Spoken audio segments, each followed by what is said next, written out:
advertisers, political narratives. The system knows, but it's all fake. This isn't going to be another YouTube video full of vague fluff. This is not a metaphor. This is reality being replaced layer by layer. There are 6 layers, and you've only seen the first one. Reality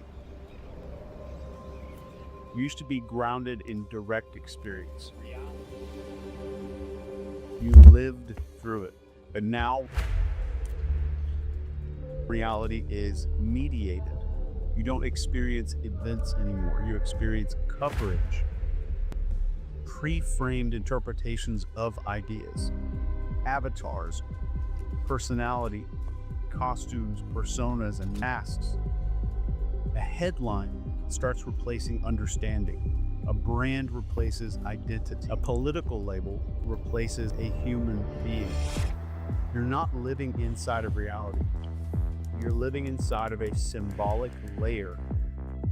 If symbols become dominant, truth becomes optional, because truth doesn't need to be accurate anymore. It just needs to be repeatable, emotionally charged, recognizable, and socially enforced. That is the simulation.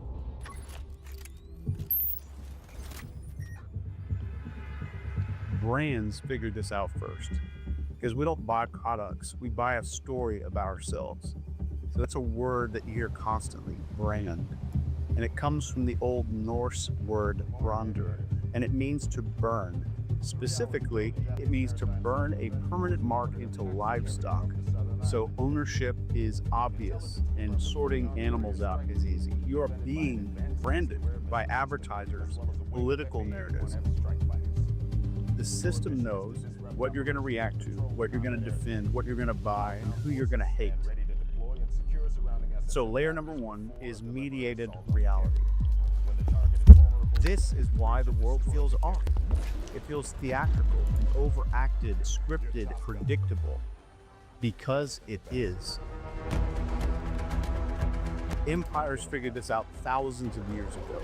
If you control the symbols, you just need to control what people react to.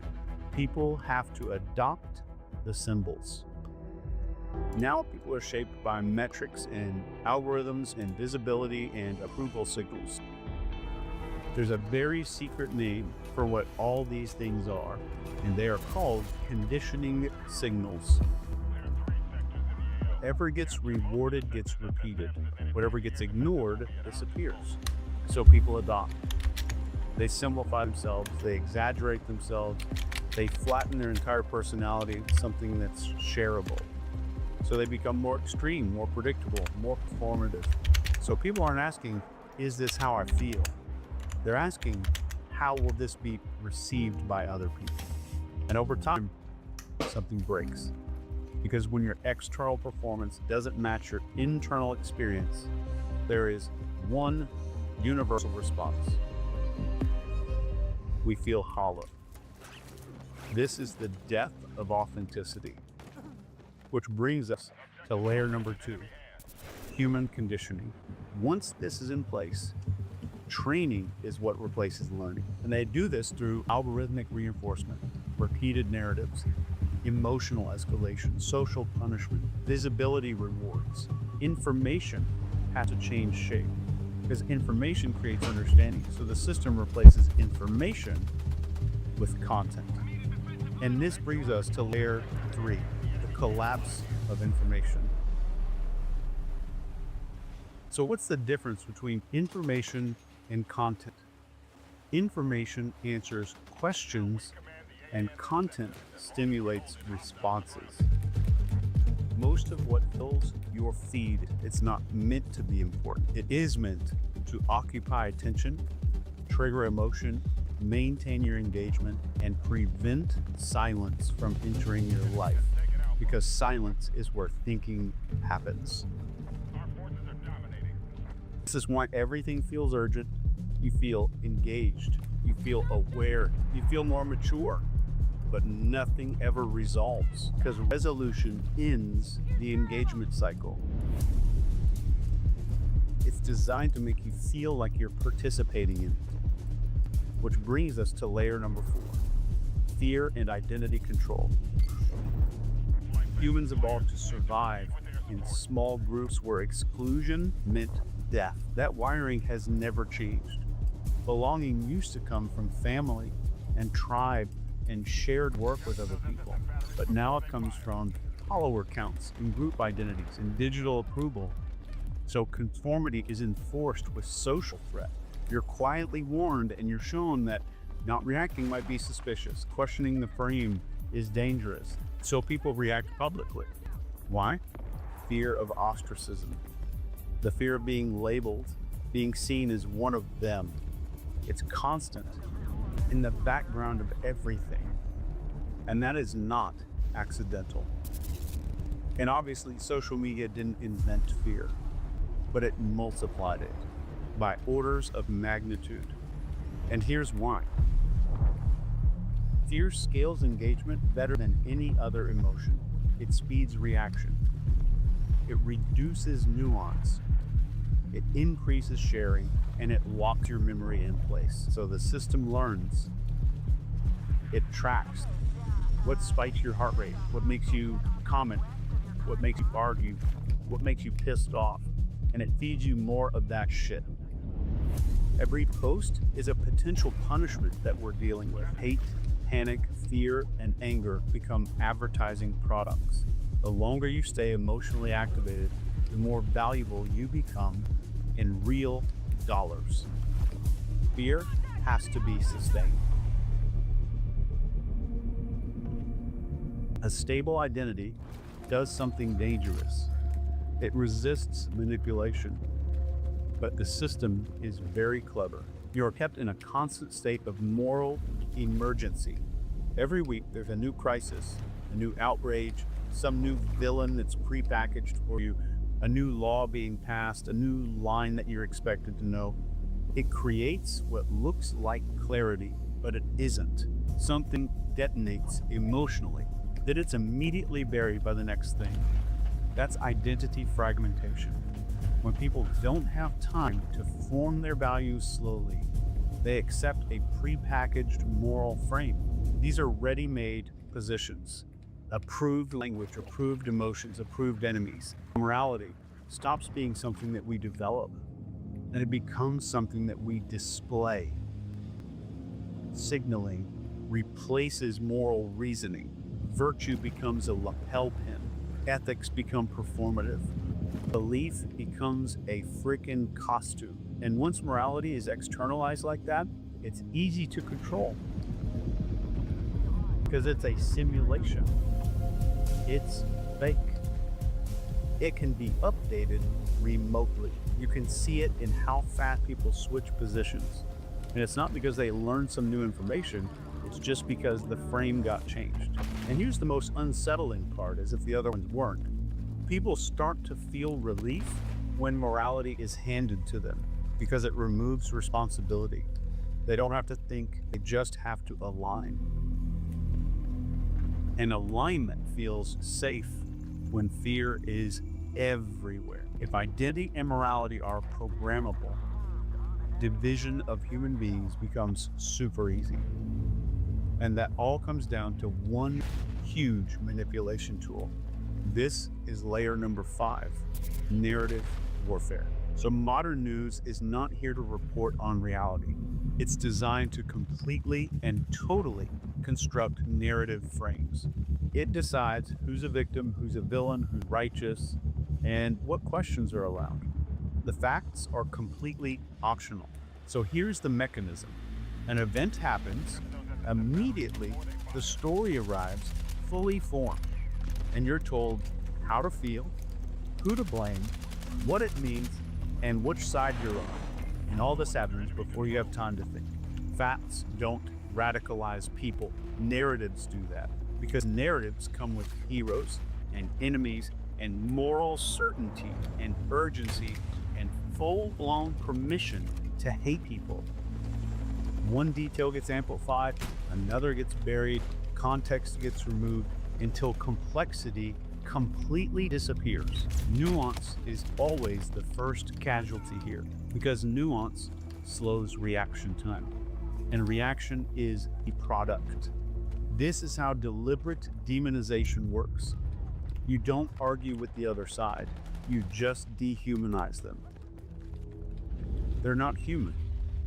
This is where the left versus right illusion becomes very useful to them. It's audience segmentation.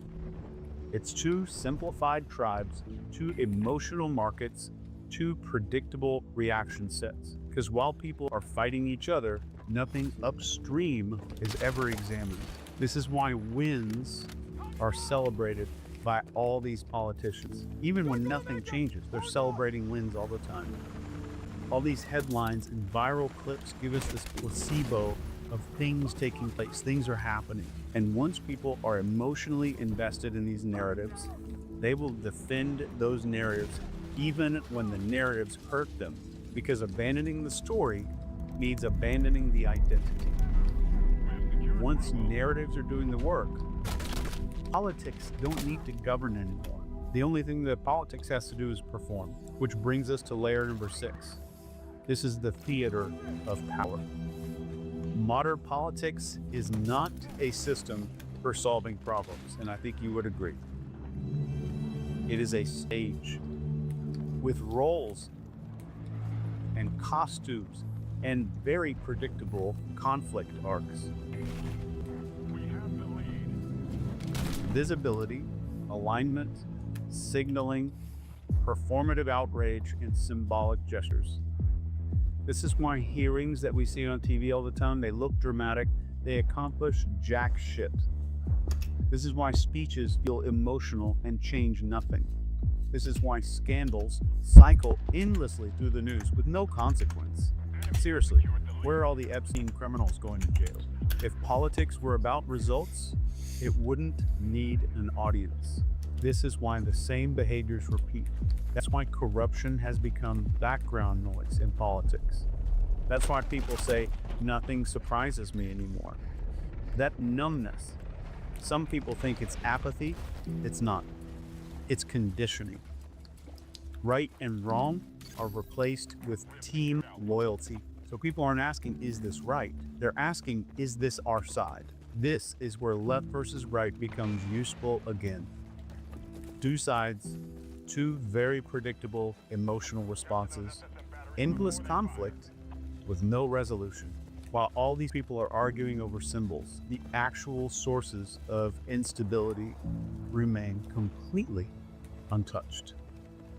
Politics is a distraction machine. It's a constant stream of drama that absorbs attention and releases nothing of value. So let me say this super plainly in a way that maybe will make perfect sense. Most political content exists to keep you emotionally occupied, not materially informed. The goal is not progress. You know what the goal is? Engagement. Once politics is theater, events themselves become props. Most people think manipulation means lying. It does not. The most effective manipulation leaves the facts intact and controls how those facts are experienced. An event happens, and before anybody can orient to it, what shows up? The frame arrives immediately. So they tell you what the event means, why it matters, who the enemy is, what emotion you're supposed to feel, and which conclusions you are supposed to adopt. This is before you've even touched the real event itself. This is how current events are absolutely engineered. It is 100% not at the level of reality. It's at the level of interpretation. It's dumbed down because they think you are a moron, because complexity doesn't mobilize anybody. Simplicity does. And once framing is centralized, people will defend the interpretation like they witnessed the event themselves, because emotionally they did. This creates a dangerous illusion. People feel like participants when they're actually spectators. They feel informed when they've only been pointed in a direction. They feel certain when they've been guided. And whoever controls the stories controls the responses. So once events are framed, once politics is theater and identity is unstable, story becomes the final weapon. Humans don't understand the world through facts alone. They understand it through mythic structure. That wiring is ancient. It predates language, and it's incredibly easy to hijack. This is where the global hero's journey comes in. Every major narrative that you're fed now follows the exact same template, I guarantee you. The hero becomes your side. The villain becomes the other side. The victim becomes the justification. Once those roles get assigned, logic is not required anymore because archetypes bypass human reasoning. And once stories take over, morality becomes symbolic.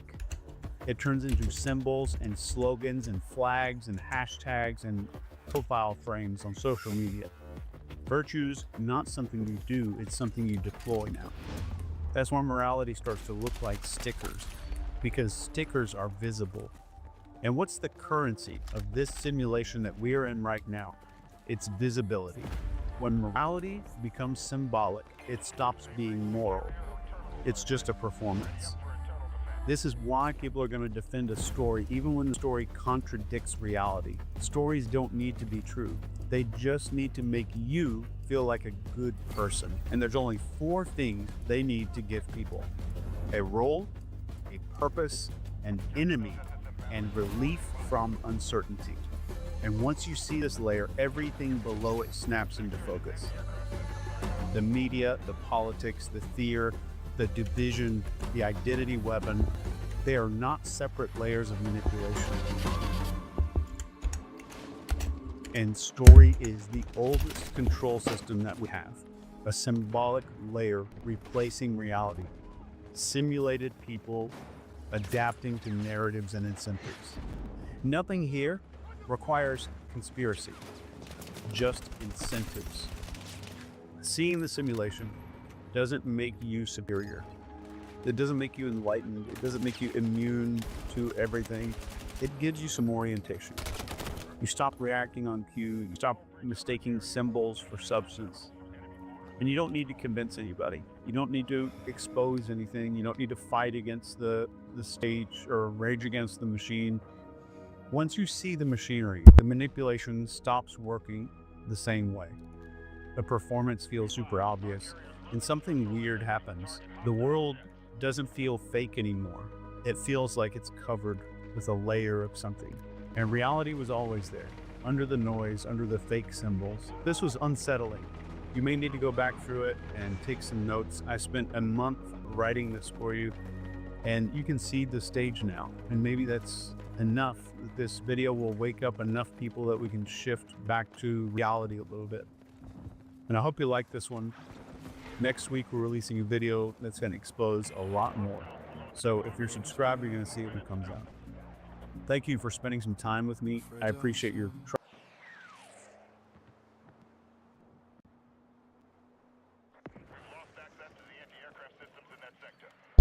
All right.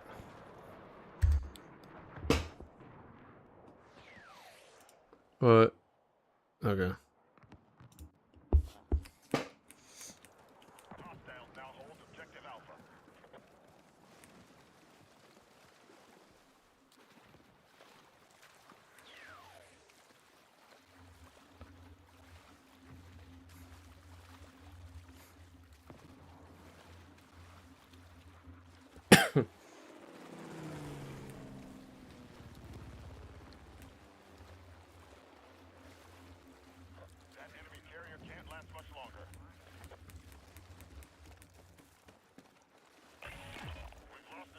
Defend all remaining